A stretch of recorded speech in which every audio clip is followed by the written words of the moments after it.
اللهم صل وسلم وبارك على سيدنا محمد وعلى آله وصحبه أجمعين. يا مساء الخير على أجمل متابعين في الدنيا كلها. وحشتوني جدا جدا جدا من القصة اللي فاتت. جايه لكم النهاردة وجايبه لكم قصة قوية، قصة واقعية وقصة كاملة من القصص اللي انت بتحبوها، بقلم الكاتبة الرائعة والمبدعة دايما يوستينا سامي، اللي دايما قصصها بتعجبكم. أحداث قصتنا حلوة فوق ما تتخيلوا. كملوا معانا القصة للآخر وصدقوني مش هتندموا. ما تنسوش تكتبوا لنا آرائكم في التعليقات، وكمان تفعلوا جرس الإشعارات علشان توصلكم إشعارات بكل الحلقات الجديدة اللي بتنزل بشكل يومي على كل قنوات حكايات هايدي. وقبل ما نبدأ أتمنى منكم تدعوا لوالدتي بالرحمة وبالمغفرة، وإن يجعل مأواها الجنة إن شاء الله. يلا بينا نبدأ. في بيت بسيط في اسكندرية كانت قاعدة بنت اسمها مريم، 22 سنة، بتشتغل مدرسة في حضانة مع مامتها سامية اللي كانت لها الأم والأب. أمها كانت في أواخر الخمسينيات شغالة ممرضة. مريم كانت واقفة بتغسل المواعين في المطبخ وبتتكلم في التليفون مع خطيبها كريم، وبتتلفت حواليها. أنا خايفة أوي يا كريم، ماما لو عرفت اللي عملناه هتبقى كارثة، لازم نتصرف وفي أسرع وقت. يا بنت اهدي شوية، وبعدين انت خايفة ليه؟ خوفك ده هيفضحنا، أمك مش هتلاحظ أي حاجة. وبعدين يا حبيبتي كلها 5-6 شهور والشقة هتبقى جاهزة. يا رب تخلص بقى، أنا نفسي أنا وإنت هتقفل علينا باب واحد. وسرحت مريم وبخوف وقالت أنا ماما صعبة أوي يا كريم، لو عرفت بخطتنا مش هيحصل خير، أنا حتى مش قادرة أتوقع رد فعلها. في اللحظة دي سامية كانت واقفة بره ولابسة جلابيتها وبصلها بغل، وسمعت أغلب الحوار وسابتها وراحت قعدت في البلكونة وهي بتكلم نفسها. بقى كده يا مريم تكسر أمك قدامه وبتغفليني؟ ماشي. وفضلت قاعدة لوحدها تفكر.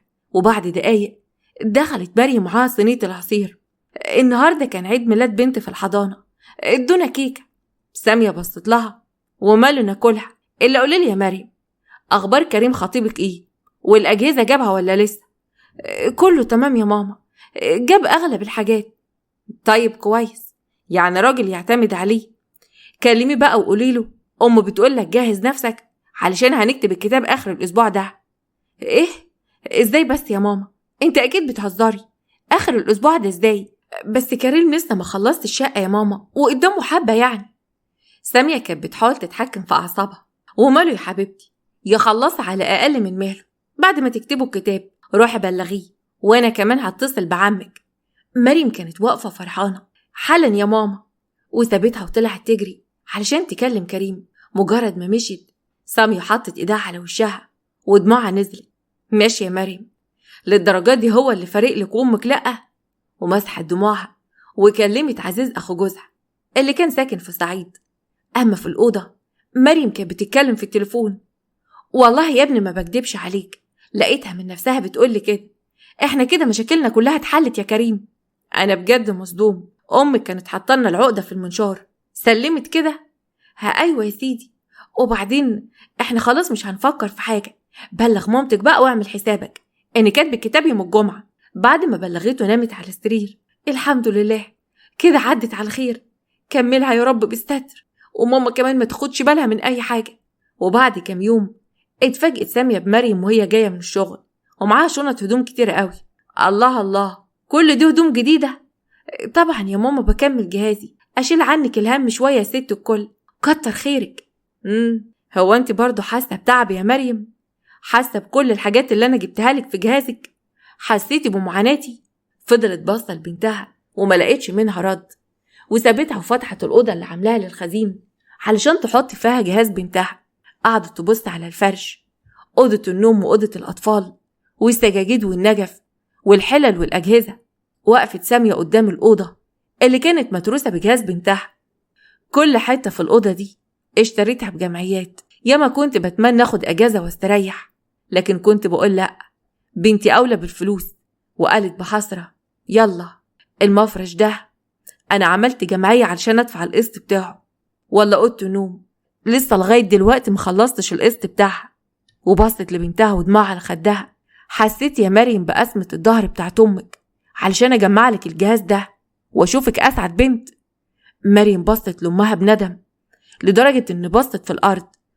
طبعا يا ماما، ربنا يخليكي ليا، كريم كمان طالع عينيه في الشقة وفي الأجهزة.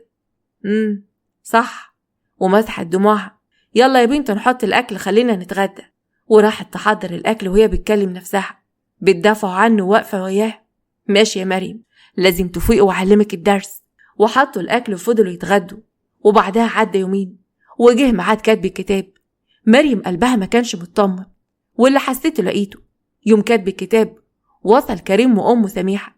كانت ست غلبانة في لبسها لأنها كانت من منطقة شعبية. سميحة كانت لابسة هدوم بسيطة. ربنا يتمم بخير يا أم مريم، والله ومالك عليا حلفان، مريم دي هحطها في عينيا. كريم بص لوالدته.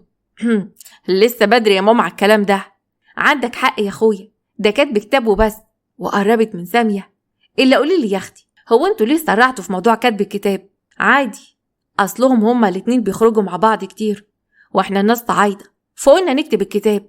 حزيز عم مريم كان لابس جلابية، راجل صعيدي. عفارم عليك يا سامية، طول عمرك بتفهم في الأصول. وبص لمريم، ألف مبروك يا بنتي، ربنا يتمم لك على خير، عقبال الفرح. ربنا يخليك يا عمي. أمال حسام وطنط عايدة ما جوش ليه؟ حسام لسه معودش من بره، وعايدة انت خبراها زين، ما بتخرجش من البلد. سماحة كانت عمالة تبص على البيت حتة حتة، وقربت من ابنها. بيتهم حلو يا واد يا كريم، وانت بتقول على امها ممرضة؟ ده اللي يشوفها يقول يا اخويا ده شغالة وزيرة. ايه يا ماما الكلام اللي بتقوليه ده؟ وطي صوتك، الناس هيقولوا ان احنا بنقر عليهم. يوه، هو انا قلت حاجة؟ وبصت لمريم. معلش يا حبيبتي، ممكن تدخليني الحمام؟ طبعا يا طنط، اتفضلي. وصلتها مريم عند الحمام اللي كان في وش المطبخ. سميحة استنتها تمشي، وبعد كده دخلت المطبخ وهي بتتسحب، وبدأت تفتح الحلل ومدت ايديها ودقت المحشي. الله، دمها نفسها حلو قوي. لقت سامية جاية من وراها. مش كنت تقولي يا ام كريم ان انت جعانة وكنت احطلك اكل بدل ما انت داخلة تتسحبي كده؟ سماحة اتخضت. ابدا ابدا، ده انا كنت داخلة الحمام فشميت ريحة شياط، فقلت الحقكم قبل ما البيت كله يتحرق. فيك الخير. طيب اما اروح الحمام احسن السكر مبهدلني. سامية وقفت تضرب كف على كف. اخصى عليك يا مريم، هي دي اللي هتبقى حماتك؟ ما عداش ساعة وجه المأذون وكتبوا الكتاب من غير حتى ما حد ياكل. وسماحة فضلت قاعدة مستنية الأكل، واتفاجئت من سامية وهي بتقول: نورتنا يا أم كريم، نتقابل في الفرح إن شاء الله. سماحة قامت وقفت. يعني خلاص كده نروح؟ كريم بإحراج: يلا يما نروح. بعد إذنك يا طنط، ينفع بكرة أخد مريم أفسحها؟ سامية كانت بصاله بكره. لا يا حبيبي، أنا مش مستنية لبكرة، روح أمك وتعالى عشان أنا عايزاك يا كريم. اتوتر جدا من طريقة حماته. حاضر حاضر يا طنط. مجرد ما نزل، مريم بصت لمامتها. ايه يا ماما، انت كويسة؟ سامية بصت لها من فوق لتحت وسابتها ودخلت الأوضة من غير حتى ما تبارك لها. أما في الشارع، سماحة كانت متغاظة قوي ببرطم. شفت الولية حماتك؟ ما هنش عليها تطلع لنا أكل، ده عاملة حلل كتير قوي. هو انت ياما جاية علشان تاكلي ولا علشان نكتب الكتاب؟ يا ود انا كنت داخلة الحمام ودخلت المطبخ ولقيتها عاملة محشي كرنب تحفة قوي. يا نهار ازرق، انت فتشتي كمان في الحلل؟ يا دي الكسوف. ياما حرام عليكي، بقولك ايه، تعالى موصلك علشان ارجع اشوف طنط سامية عايزاني في ايه. وبعد نص ساعة رجع كريم لحماته. أأمرين يا طنط، عايزاني في حاجة؟ عايزاك تاخد مراتك في ايدك وانت ماشي، انتوا خلاص كتبتوا الكتاب ومش عايزة اشوف وشكم تاني. كريم بصلها بصدمة. ايه اللي حضرتك بتقولي ده؟ وبعدين احنا لسه قدامنا قيمة 7 أو 8 شهور لما نخلص الشقة. سامية بصت له بعصبية وطلعت شنطة فيها هدوم مريم القديمة. هو انت فاكرني بهزر وياك؟ خدها واطلعوا انتوا الاتنين بره، مش عايزة اشوف وشكم تاني، غور انتوا الاتنين في 60 داهية. ايه يا ماما الكلام اللي بتقولي ده؟ انت بتطرديني من بيتي؟ لا يا حلوة، ده بيتي انا، وانا اللي بطردكوا بالهدمة اللي عليكي، ومش هتاخدوا ولا اشياء من الجهاز اللي انا جبته بفلوسي. وقربت منها وبغل. اقول لك كمان، ولا حتى الحاجات اللي انت اشتريتها لنفسك، اللي زيك ما يستاهلش يتجوز بحاجة جديدة. ولا انت فاكراني ما اعرفش اللي وراكي ايه؟ مريم في اللحظة دي حست ان اتدلق عليها جردل مية ساقعة وعينيها اتكسرت. طيب ماما اديني فرصة وانا هشرح لك اللي حصل. مش عايزة اسمع منك ولا كلمة، انا ما خلفش واحدة كدابة زيك وخاينة بتخون ثقة امها. ومسكت الشنطة وفتحتها وطلعت منها شبكة مريم ورمتها في وشها. هو ده الدهب بتاعك اللي أنا وإنت رحنا نقيناه؟ مريم انتفضت من صوت أمها. أيوة هو يا ماما. فجأة ومن غير مقدمات رميته في وشها. لسه هتكدب عليا وبتستغفليني؟ بتسمعي كلامه وبتدي لأمك على قفاها؟ يا ماما ما حصلش كده، اسمعيني بس وأنا هشرحلك. أسمع إيه؟ بتوافقي تبيعي دهبك من دلوقتي من قبل ما تتجوزي، وبتعملي عليا خطة وبتلبسي دهب فالصو؟ هي طنط حضرتك كده فاهمة غلط. مريم كانت بتساعدني، هي مش كدابة ولا حاجة. بتساعدك في إيه؟ مش أنت المفروض راجل؟ لا راجل إيه بقى؟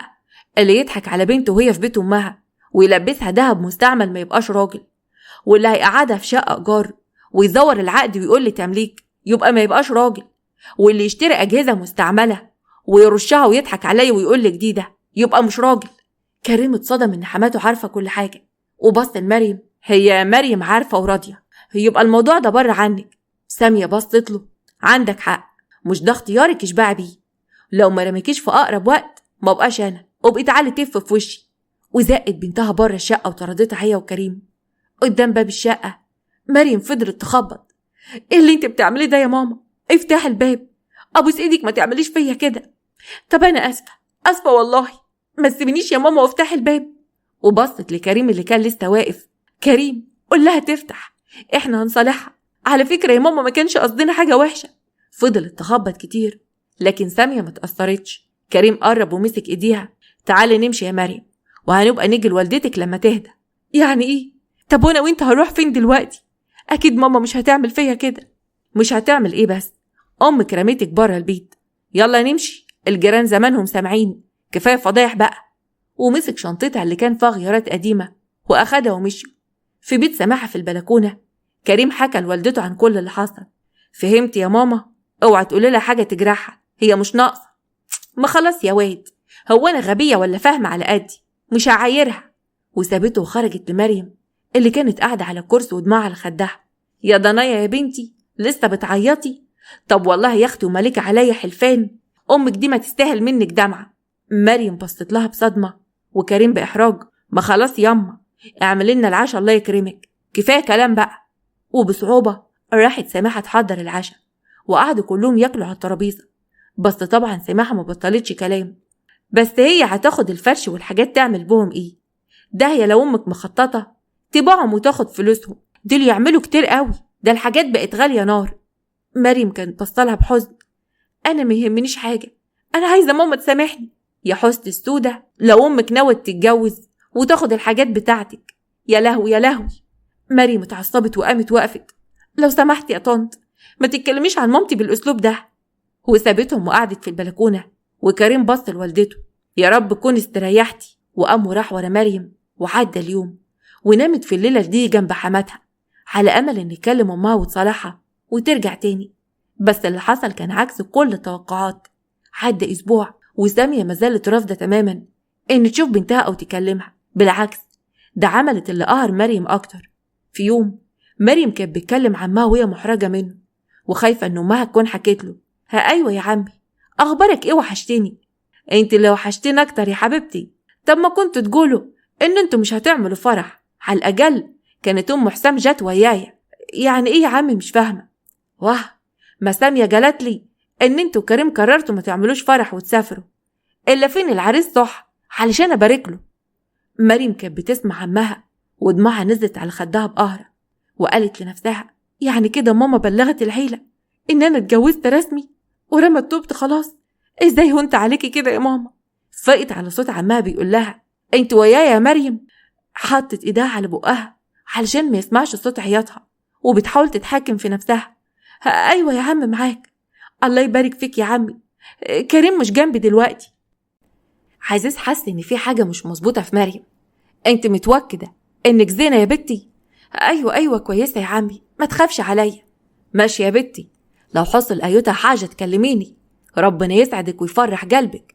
وادى التليفون لمراته اللي فضلت تزغرط وتبارك. وبعد ما قفلت المكالمه مريم اترمت على السرير. ليه كده بس يا ماما؟ ليه قلبك قاسى عليا قوي كده؟ ده انا بنتك الوحيده. دخل كريم على صوتها.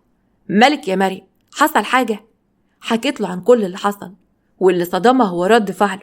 ضحك بحماس وبشدها لحضنه. يعني انت خلاص كده بقيت مراتي؟ ده انا كنت مستني اليوم ده بفارغ الصبر. انت بتفكر في ايه بس دلوقتي بدل ما تدور معايا على حل للكارثه اللي احنا فيها؟ كريم قعد على السرير. انت خلاص خليتيها كارثه يا حبيبتي. انت في الاول ولا في الاخر بقيت مراتي دلوقتي، واي واحده في الدنيا لازم تقف جنب خطيبها وتساعده حتى لو من ورا امها. امك بس اللي مكبره المواضيع. وبعدين احنا ذنبنا ايه يعني ان امك ما عندهاش قلب ولا تعرف معنى الرحمه؟ اديها بدل ما تقعد وياكي وتزعقلك وتشد ودانك رميتك في الشارع، وكمان حرمتك من الجهاز بتاعك حتى هدومك الجديده. بالذمه دي امي يا جدعان. انت شايف ايه الحل يا كريم؟ مفيش حل يا حبيبتي غير ان احنا نتعامل عادي خالص زي اي زوجين، وده حلال ربنا. ومع الوقت امك هتهدى وتنسى وترجع لك بقى الحاجات اللي برشطت عليها. بس انا مش هقدر اعيش مع مامتك، امك صعبه قوي. يا سلام، مالها امي؟ وبعدين اخدك واروح بيك على فين؟ نأجر اي شقه، بس انا مفيش معايا فلوس. ايه رايك نأجر الشقه اللي فوق السطوح على قد فلوسنا؟ مريم بصت له بنفس مكسوره. يعني مفيش حل غير كده؟ هقول ايه بقى؟ خلاص موافقه. في اللحظه دي سماحه كانت واقفه بتتصنت. ماشي بقى، انت مش هتقدري تعيشي ويايا؟ ليه بقرصك وانت نايمه؟ ماشي يا اللي بلفتي الواد، بعينك بقى، صبرك عليا بس. اول ما حست بالباب بيتفتح سماحه طلعت تجري في المطبخ. سماحه بصوت عالي: يعني ايه هتقعدوا في الشقه اللي فوق السطوح؟ هي البنت دي ملهاش عيله وبتتنى وبتتفرد على ايه؟ مش تحمد ربنا ان احنا وافقنا عليها بعد ما امها ما رمتها؟ كريم كان واقف قصادها. ياما ايه الكلام اللي بتقوليه ده؟ مريم مراتي، وبعدين هي ما قالتش حاجه. احنا عرسان ولازم ناخد راحتنا، وانت ست الكل وفاهمه. ماشي يا اخويا، كل ده علشان سعادتك خلاص. وتاني يوم كريم أجر الشقة اللي فوق السطوح، وطلعت مريم تشوفها. مجرد ما شافتها اتأكدت ان فرحتها اتكسرت، وللحياة اللي كانت بتحلم بيها بقت سراب. الشقة كانت من غير سقف، سقفها كان من الخشب الباشي القديم. من كتر المطر كان ريحته مش كويسة، ومفيش دهان على الحيطان. الحيطان كانت على الطوب الأحمر، وكان فيها حمام صغير قوي، ومفيش مطبخ، مفيهاش غير سرير وكنبة، وكان كلهم قدام. حتى البوتاجاز كان قديم قوي، والتلاجة كمان كان باين عليها ان هي مستعملة وقديمة. مريم كانت واقفة مذهولة وساكتة. لقت كريم حضنها. حلوة الأوضة مش كده؟ تحسها براح وهوا. هو انت ليه ما جبتش الأجهزة التانية اللي انت قلتلي ان انت اشتريتها؟ ما هي دي يا حبيبتي الأجهزة اللي انا اشتريتها. ايه؟ هي دي الأجهزة اللي كنت هتحطها في شقتي يا كريم؟ وبعدين ده أجهزة مقرفة قوي وشكلها بايظة من كل حاجة، ده أجهزة قديمة موت. أعمل إيه بس يا حبيبتي؟ وبعدين يعني أنا كنت هرشهم وارجعهم جداد. وقرب منها وغمز. وبعدين هو احنا في إيه ولا في إيه؟ احنا هنضيع اليوم في الكلام الفاضي ده؟ مريم حاولت تبتسم علشان تعدي اليوم، وفعلا قعدوا يتكلموا مع بعض وحاول يخرجها من المود اللي كانت فيه. بعدها بأسبوع كريم لبس وراح شغله. فضلت مريم نايمة ما عداش أكتر من نص ساعة، واتفاجئت بباب الأوضة بيتفتح. اتفزعت وقامت من على السرير مخضوضة. لقيت حماتها بتتسحب. مريم ولعت النور. ايه ده؟ هو حضرتك دخلت هنا ازاي؟ ده بدل ما تقولي نورت يا ام الغالي. ايه يا اختي، ده انا ما قطعتش عليكم اسبوع العسل خالص. واقفه بعيد كده ليه؟ مش تيجي تسلمي عليا يا بت؟ وقربت منها وحضنتها. ايه دي ايه دي؟ ايه الهدوم الوحشه اللي انت لابساها للواد دي؟ ما تليقش خالص بعروسه. هو انت يا اختي ما عندكيش قمصان نوم وحاجات منغنشه كده من بتاعه البنات؟ مريم اتكسفت جدا. اصل يعني اغلب الهدوم بتاعتي عند ماما، وما جبتش غير الحاجات القديمه وبس. ما هي طبعا الست الوالده هتلبسهم، هيخشوا فيها ازاي دول؟ هتلبسهم لمين بقى يا ترى؟ مريم اتعصبت لانها بتلقح على امها. المهم دلوقتي حضرتك داخله هنا ليه؟ وازاي تفتحي الباب اصلا؟ وبعدين هو انت معاكي مفتاح؟ يا اختي هو كريم عبيط علشان ما يدينيش مفتاح؟ طبعا انا معايا نسخه من زمان، وكنت جايه اطمن عليكم وشوف عندكم اكل ولا لا. وسابتها ودخلت قعدت تفتش في الحلل. مريم قعدت على السرير بصدمه. معقوله هي دي الحياه اللي انا هعيشها؟ مش دي الحياه اللي كان نفسي فيها ابدا. دخلت ورا حماتها المطبخ ولقيتها بتلم كذا حاجه. هو حضرتك بتعملي ايه يا طنط؟ يوه، هو انت يا بنتي بتراقبيني؟ الحق عليا، فكرت اعمل لكم مكرونه بشاميل بس المكونات خلصانه عندي، قلت بقى اجي اخد منك، بس انا ما بحبهاش. ممكن حضرتك ما تتعبيش نفسك؟ عنك انت، هات الحاجة يا طنط. طيب كويس انك قلت لي يا حبيبتي علشان ما اعملش حسابك. ولمت الحاجة في كيس. اما انزل بقى علشان الحق اعملها في شقتي. وسابتها ونزلت. مريم بعصبية: لا، ده انا كده لازم اقول لكريم ويحط حد للموضوع ده، والدته دي ست بشعة. وبعد ساعة بدأت تجهز مريم الغدا، واتفاجئت ان حماتها اخدت كل علب الصلصة ونزلت عندها علشان تجيب حتى لو علبة، بس اتكسفت لما دخلت وشافتها قاعدة مع واحدة جارة. لما شافوها فضلوا يتريقوا على مريم ويلقحوا عليها. مريم بإحراج: مساء الخير، أنا كنت جاي أخد منك حاجة يا طنط. أيوة يا بنتي خدي، ما انت زي بنت برضه. ولسه مريم هتدخل المطبخ سمعت الجارة بتقول: صح يا سميحة، على أول الشارع فتحوا محل قمصان داخلية شكلها حلو أوي للعرايس. أنا بقول يعني اللي ما عندوش يجيب بالقسط. سماحة بتضحك: يا ريت، القسط يا اختي أحسن من الناس اللي ما عندهاش. مريم مجرد ما سمعت الكلام بصت لهم وعرفت إن هما بيلقحوا عليها إن ما عندهاش هدوم عرايس. طلعت شقتها واستنت كريم لما جه وحكيت له عن كل حاجة. إيه الهبل اللي بتقولي ده؟ أنا هتطلع أسرارك للجيران؟ ما تعقلي يا مريم، انت عايز تطلعني مجنونة وخلاص. بقولك أمك لما طلعت شافتني لابسة تريننج، مجرد ما نزلت سمعتها هي والجارة بيتريقوا عليا. خلاص أنا هبقى أتكلم معاها وأقول لها ما تضحكش مع صاحبتها تاني، أصل أنا مراتي مجنونة وبتاخد أي كلام عن إن هو عليها. وسابها ونزل عند والدته وقضى اليوم كله تحت. مريم كانت مقهورة وحاسة إن مش عارفة تاخد معاه لا حق ولا باطل. عدت فترة وفي يوم كانت قاعدة سامحة في شقتها وفاتحة الباب، ودايما كانت بتحب تعمل كده عشان تشوف مين اللي طلع ومين اللي نازل. شافت عيلة صغيرة: تعالي يا بنتي يا حسنة، ايه الأكياس اللي في ايدك دي؟ قالت لي ما اقولكيش فيها ايه يا ست سميحة. امك اللي قالت لك كده يا بنت؟ ليه هحسدكم؟ وجات في دماغها فكرة: طب قولي لامك هتطبخ ايه النهارده؟ هتعمل بانيه ومكرونة. يبقى الحاجة اللي معاكي دي حاجة السلطة. شفت انا شاطرة ازاي؟ واخدت من ايديها الاكياس. ايه ده انت منقية طماطم صبحة؟ طب استني خليكي هنا. واخدت منها الكيس ودخلت بدلت الطماطم وجابت لها طماطم قديمة. خد يا بنت، ودي الحاجات دي لامك وما تعرفهاش ان انا شفتهم. البنت اخدت الحاجة وطلعت فوق، وفضلت قاعدة سميحة تراقب اللي طلع واللي نازل. وبعد شوية نزلت الشارع وقعدت مع واحدة بياعة قعدت جنبها على الرصيف. والله يا نعمة يا اختي، قلت له بلاش يا ابني، البت دي امها غضبانة عليها وحياتك معاها هتبقى كرب. نعمة بصت لها: يا ساتر يا رب، وابنك برضو اتجوزها؟ والبت يا اختي تنكت الدنيا فيها وهي حيالله حتة ممرضة. ايوه يا اختي، اقولك ايه بس؟ تحب اقولك كمان عنوان المستشفى اللي شغالة فيها؟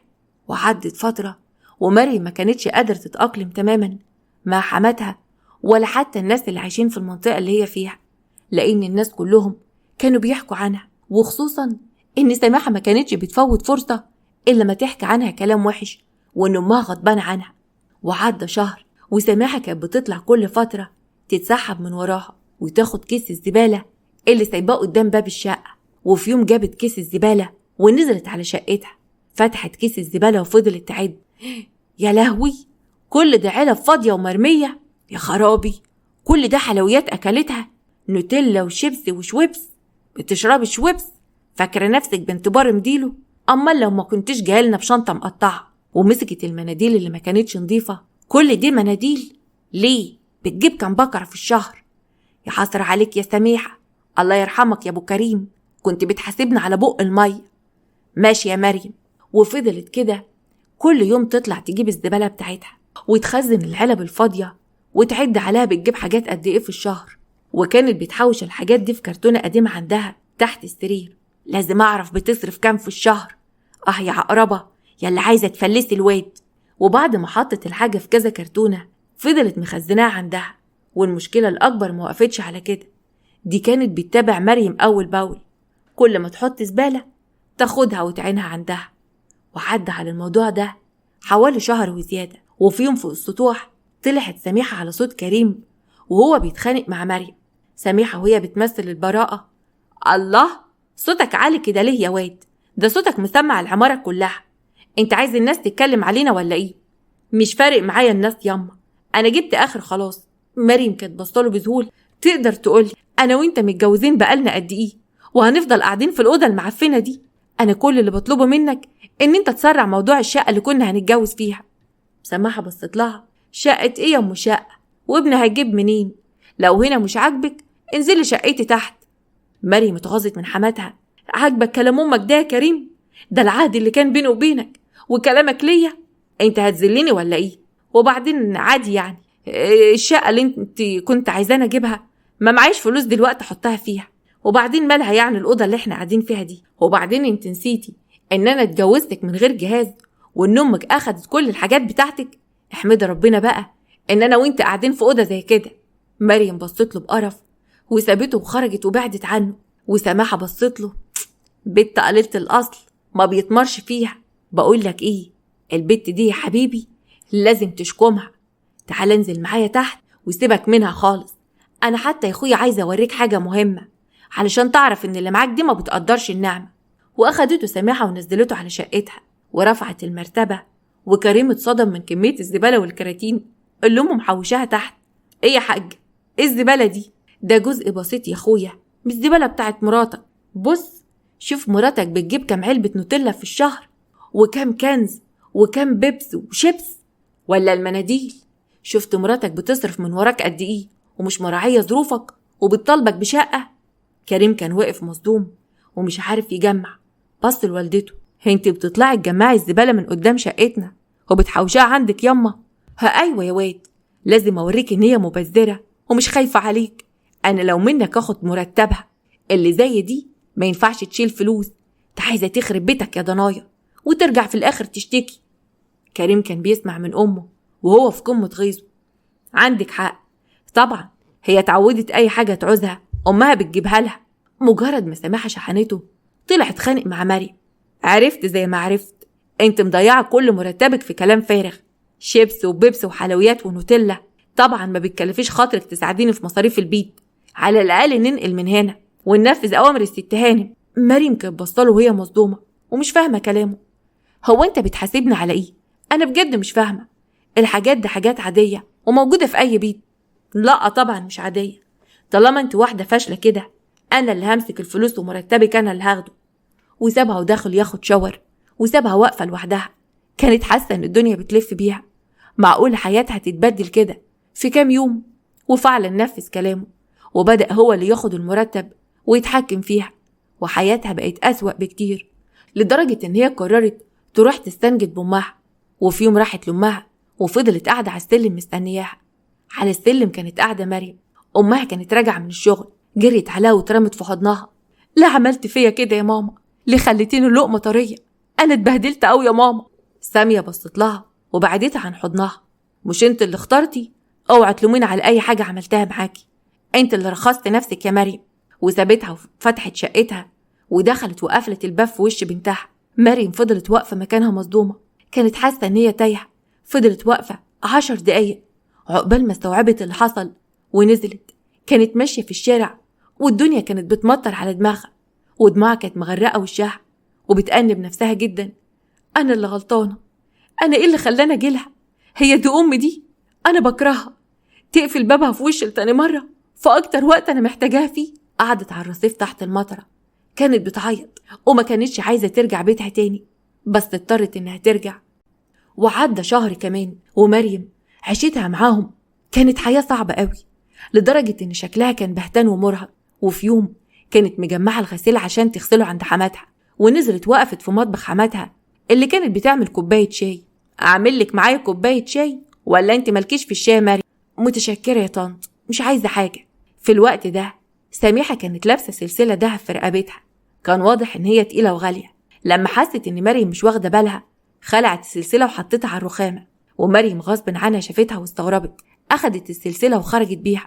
طنط هي السلسلة دي بتاعتك؟ يا لهوي هي وقعت من رقبتي، هاتي أحسن كريم يزعل مني.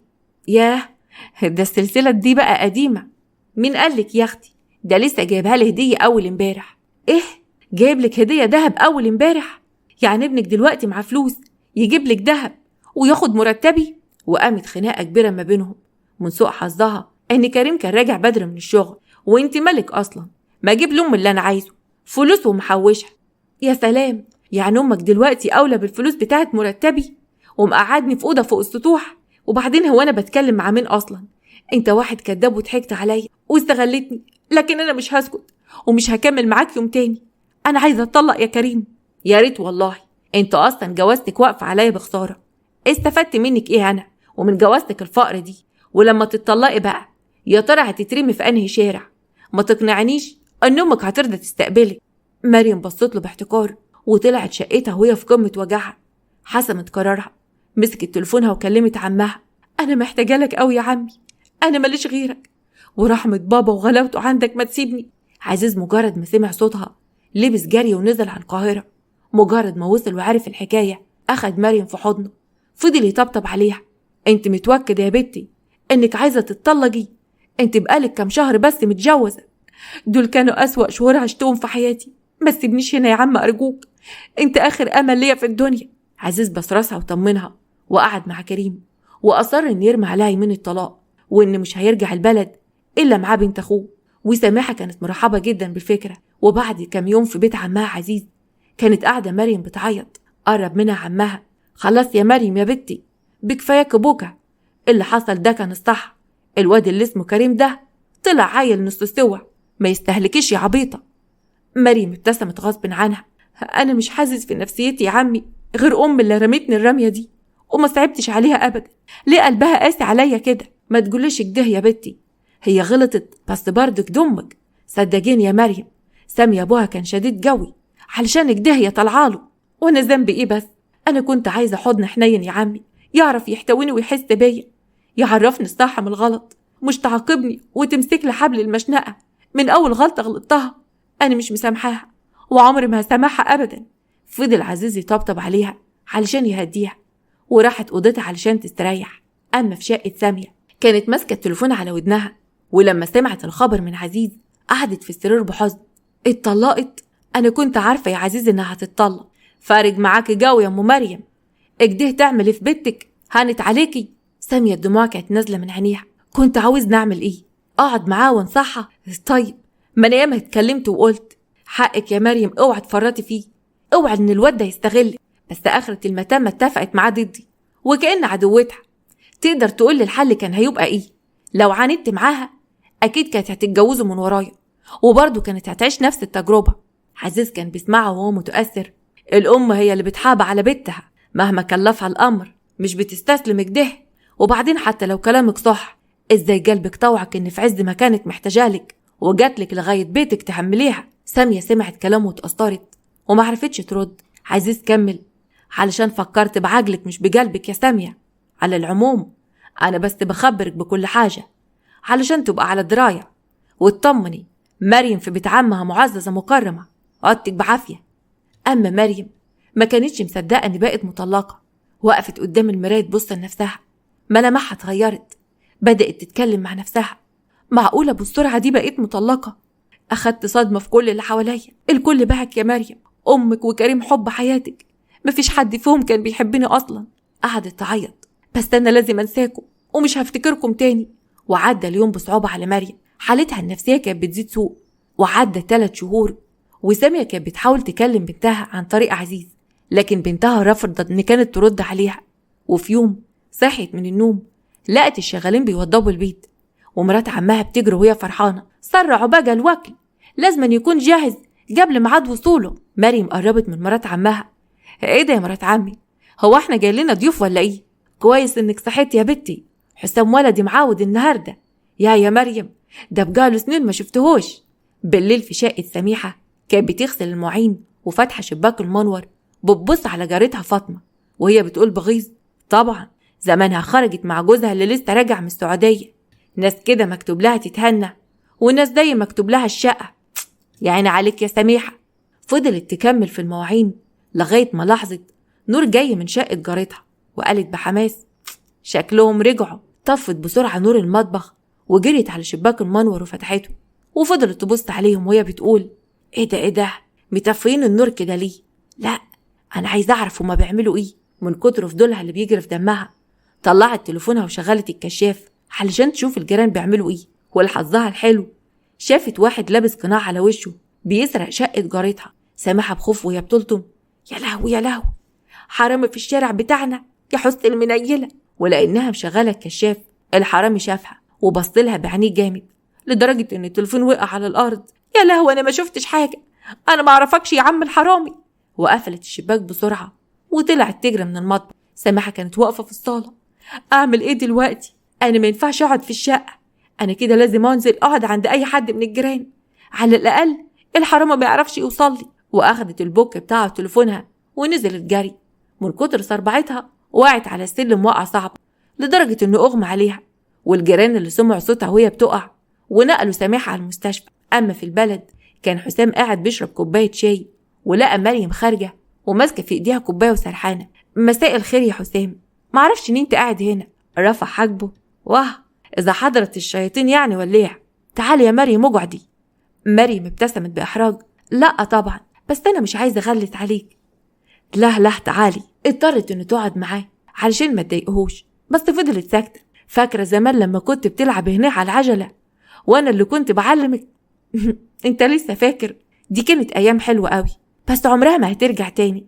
أبويا قال إنك اتطلقتي، مفيش أي فرصة إنك تعوضه. على فكرة أنا ممكن أساعدك لو حابة. مستحيل، ده لو آخر واحد في الدنيا كلها، مستحيل أرجع له. حسام حاول يهديها. طب افتحي لي قلبك يا مريم، احكي لي إيه اللي وجعك كده.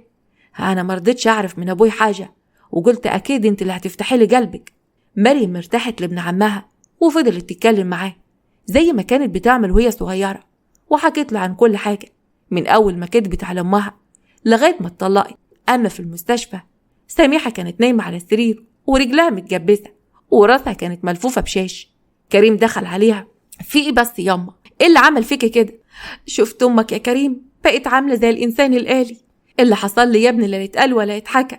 غطيني وصوت عليا يا كريم، أمك هتروح في الرجلين يا ابني. في إيه بس ياما؟ هو أنا ناقص تسيبة أعصابي؟ ما تفهميني إيه اللي حصل لك. سماحة حكيت له عن كل حاجة وهي بتندب حظها.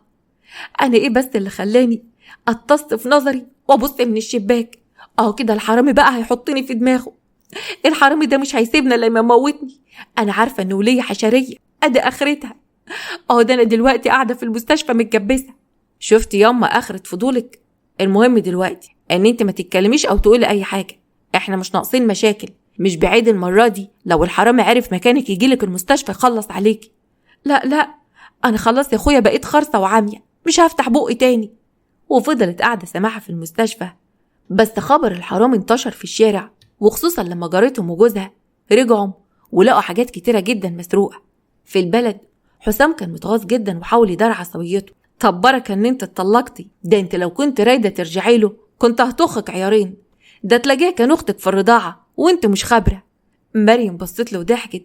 اضحكي، محدش واخد منها حاجة. بقولك ايه، انا جعان قوي، انت مش جعانة؟ اكيد جعانة يا سيدي. فرحنا وقول لي ان احنا هنشتري اكل من بره. اكيد لا، بس انا اللي هطبخلك بيدي. واخدها حسام ودخلوا المطبخ، والغريبة ان طلع بيعرف يطبخ كويس قوي.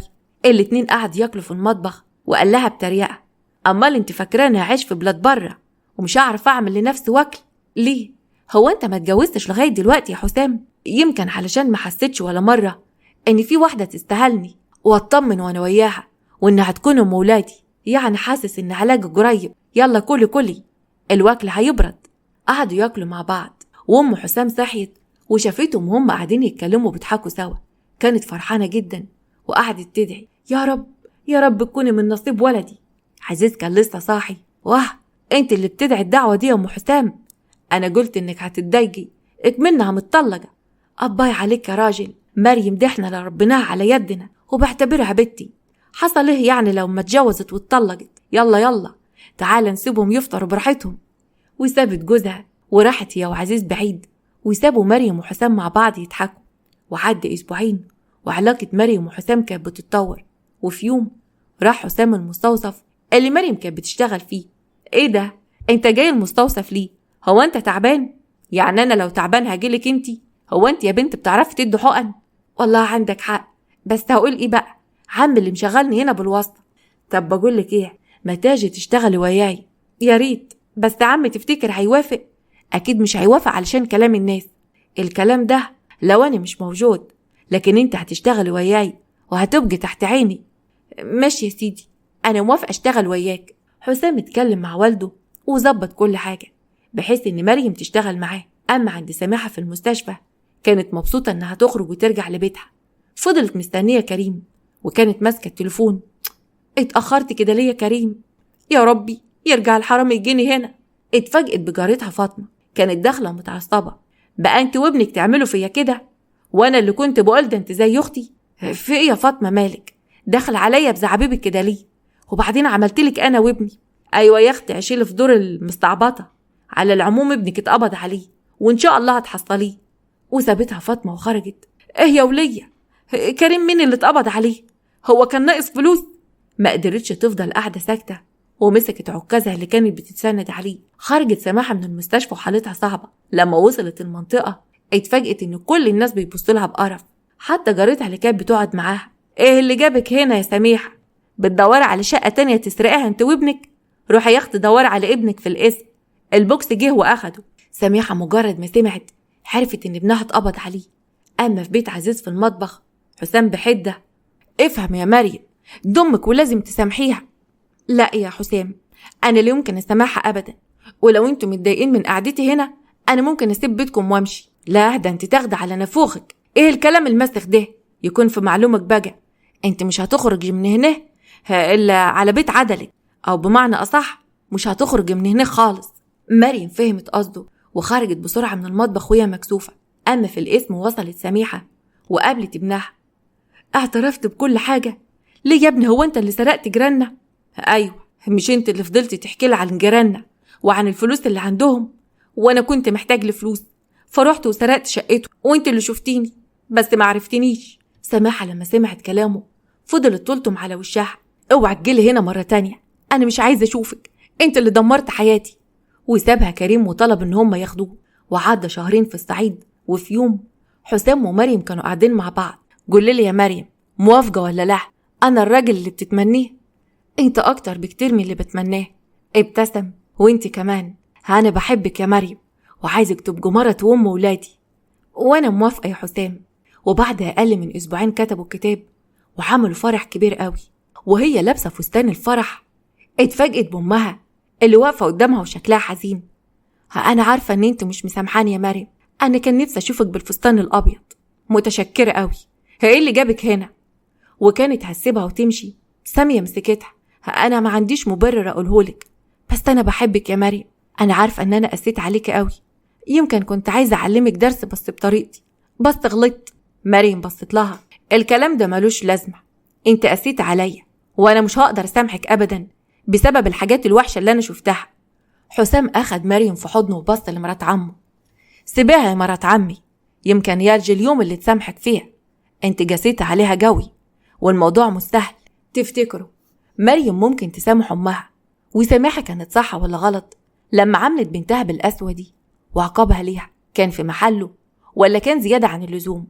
اكتبوا لنا آرائكم في التعليقات، واشوفكم بكرة على خير في قصة جديدة ان شاء الله.